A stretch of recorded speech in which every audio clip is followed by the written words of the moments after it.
Welcome, SJ, to an episode of Within Orb. I'm so excited to have you here. Great to see you. Great to connect. And yes, we met before I was an astrologer back in 2016. I've mentioned this to people. They're like, how did you get into astrology? And I just say, I met Dr. Zart, 2016, Tree Fort in Idaho. What you shared that caused me to be bit by the astrology bug.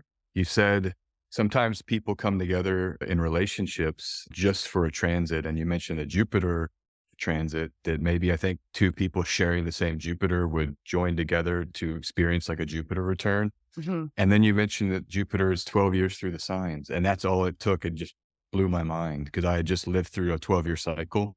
And that Oh, explained, it was the missing piece. And then I was off the deep end down the rabbit hole and I've never come back up. I've just stayed down that rabbit hole. yeah, no, I've been watching from a distance because I remember meeting you at that house during the festival, and I was surprised. At one point, I was on Twitter, and I'm like, what? SJ's an astrologer now? What happened? Wait, no. What's going on? Cool. Okay, so let's go back to basics. After we had that conversation that totally got you bit by the bug of astrology that is still pouring its venom into your brain. What was the first book, or where did you go to get books? What was it like to get your first astrology books? How did you know what to choose? What was Mhm. that story like? Yeah. So I had been fortunate because I grew up in Austin, Texas, and I grew up around the University of Texas and I lived around the university my whole life, basically. And so I was very well positioned with library cards, both University of Texas library system and then the Austin Public Library. That was part of my regular work and flow for all of my interests. So I knew that they would have books and I went there. I had been a regular in the occult section of those libraries. And so I knew where to go, but I just basically, this is the truth. I checked out every book. I mean, Whoa, every book they had. And there wasn't that many because this is an academic library. that's the reason why I have put all my heart and soul into making Kaylee, because I want people to have access to the books you can't find in libraries like that. They don't get brought back, right? So the librarians don't go and buy them again. So that's amazing. You checked everything out about astrology that you could find. Everything I could find. There was a bunch of stuff in Indian languages, I guess Hindi. Couldn't read those. So I think there was more in those languages actually than in English. But I got everything, probably 20, 30 books total between the two libraries and maybe 40. I'm astonished. I've never heard of anyone say they got into astrology by checking out everything all at once and read 40 things just to get the total lay of the land. That's impressive. And I mean, if it was Jupiter that was the kickoff, you definitely went about it in a Jupiterian way. Like, all of the books, right? I'm going to expand my mind this much. If you can think of a title, though, that does stand out in that array of 40 books, because I mean, it's like, oh, my first astrology book was 40 books. Is there at least like one that you would pick to say, no, if I were going to name something that really spoke louder than the others, which book would it be? Yeah, it was the Kevin Burke book. And I think it's something like Your Understanding Your Birth Chart by Kevin Burke. That was the Yeah. book that grabbed me the most. I think more than anything that book taught me rulership, some basic first introduction to rulership. And the one thing I remember most about that book that kind of blew my mind was I drew my dispositor tree at the end. You have a technique, a workbook, and I saw my chart and first of all, got my chart as soon as I came back and I learned I had gotten it a long time ago. My grandmother made it for all the family members, but I had no idea even what my moon sign was when we talked in Yeah, 2016. yeah, yeah. So I learned what my moon sign was, but then now I was seeing the chart and with this whole new way to view it with this tree, and it just blew my mind. And it's funny because that technique is an essential technique for my natal work now. I have come back to that as primary in terms of not exactly how he does it, but I mean, that a lot of what's there is what I utilize in a major way. So that's why I remember that book more than any, is because of that technique and that workbook in the back. So tell me more about how you use this dispositor tree.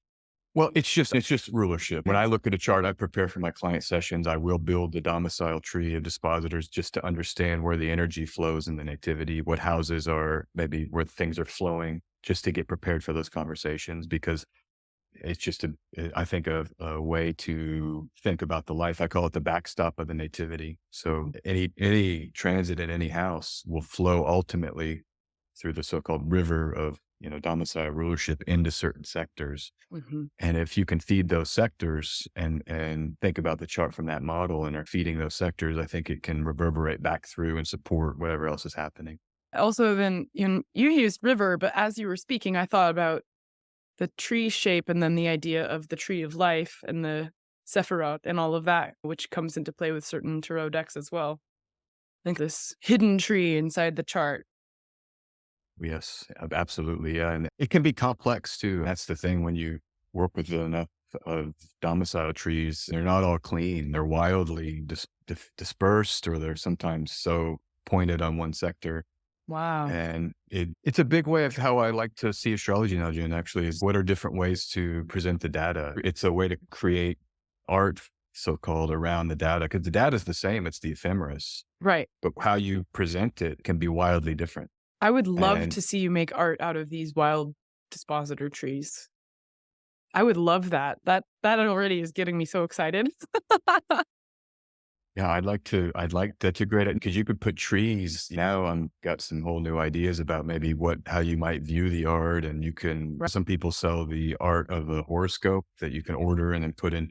You could have a whole domicile tree painting, So last or night I had a dream that the 90s were back in full force, even though it was the now times. And I was just like, whoa, whoa, whoa. I was going in some dreamscape, bringing 90s culture back. And it was obvious in the dream that this was happening. And I'm just kind of like, hey, the 90s called. They want their stuff back. But it was actually really fun and cool.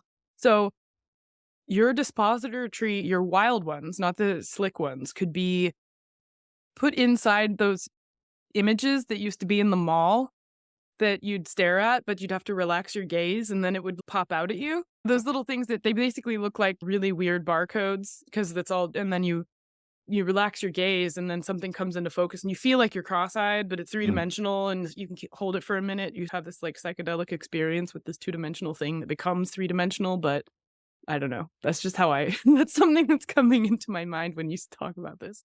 wow. And I even think about these transit trees that you see online. What's the new website? The archetypal astrologers that have that great website right now that draws the mountains with transits. It's called Archetypal Explorer. That's it. Yeah, Okay. people can go to their site, but to the perfect point of it's all about visualization, how we can choose to represent an image, the information, because you see there, people will tweak the images sometimes. And it's like, wow, that really is profound. It's like Yeah. this aspect is peaking at the same time. This aspect is peaking, or if you use it with outer planet Right. aspects, like last year, the triple pass Saturn, Uranus square, and you could see those three peaks and then timed with I'm forgetting the exact information in the image, but we're like, dang, this is better than a circle chart that you Yeah. can't sometimes even process. You're not seeing it very clear here. Right, right. Yeah, and then also, I think it's time we actually find and there are some astrologers who've done this in some publications that are in the room behind me here as I'm sitting talking to you. Creating a kind of chart, I forget the name of the person who did it or what they called their work, but I think at this point, with the ubiquity of pixels and not necessarily needing to put things on ink and paper, we could create a visualization of the chart that includes declination because Yes. that's been consistently missing. And it's such a beautiful addition as a layer of data on the chart. Yeah. Oh, absolutely. And it's infinite, isn't it? That's the beauty of it. And that's what I tell like astrologers coming up. You're not locked into the books. And the books are amazing. I love the books. We have the books. I've got my libraries. But we do have kind of this imperative, I think, from our forebears to like make it new. There's a lot that hasn't been done. There's a But lot there's a of lot of room. weird stuff that was done and self-published that we don't know about yet. So or anymore, right? Like it used to be known, but it's been lost. And I'm like, oh please, I just want somebody who was a really big hoarder of all of these things to keep it all. Don't throw it away. Okay, so Mm, now here comes the question I ask them all. If you were going to be stranded on a desert island and you had a copy of the Ephemeris, what other three books would you take with you